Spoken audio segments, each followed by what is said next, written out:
Pemerintah Kota Denpasar masih menunggu perjanjian kerjasama atau PKS terkait rencana pembuangan sampah ke TPA Landeh, Kabupaten Bangli. Hal ini menyusul keputusan pemerintah Provinsi Bali bersama Kementerian Lingkungan Hidup yang akan menutup TPA Suwung mulai 1 Maret 2026.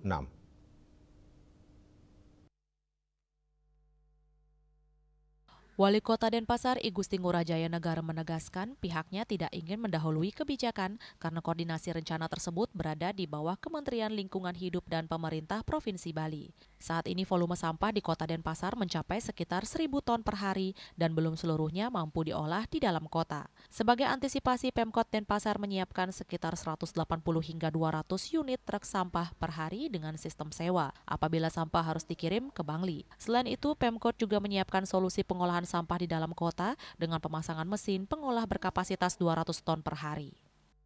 Nanti kita menunggu PKS dulu, kami tidak berani mendahului karena ini kan di bawah koordinasi Kementerian LH dan Provinsi, kita akan ikut. Ya.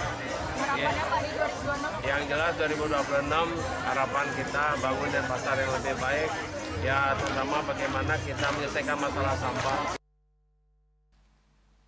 Rencana pengiriman sampah Kota Denpasar ke TPA Landeh Kabupaten Bangli, Bupati Bangli Sanyoman Sedana Arta mengatakan rencana ini masih akan dibahas lebih lanjut dan belum bersifat final. Seandainya jadi kerjasama ini merupakan solusi jangka pendek untuk mengantisipasi penutupan TPA Suwung per 1 Maret 2026 dan menunggu selesainya pembangunan PSEL. Ia meminta seluruh pihak melihat persoalan sampah sebagai persoalan bersama karena dampaknya tidak hanya dirasakan Denpasar dan Bangli namun seluruh Bali terutama sektor pariwisata. Ini adalah hanya untuk solusi sementara, jadi tolong kawan-kawan semuanya, kita juga ingin isu-isu yang tidak baik tentang pariwisata Bali kelola bersama lah sekarang gitu loh. Jadi bagaimana Bali kalau ada masalah tentang pariwisatanya.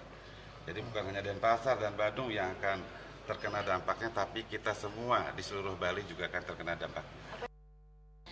Bupati Bangli juga meminta masyarakat untuk menyikapi informasi yang benar, mengingat hingga kini pembahasan teknis dan skema kompensasi masih dalam tahap pembahasan lebih lanjut.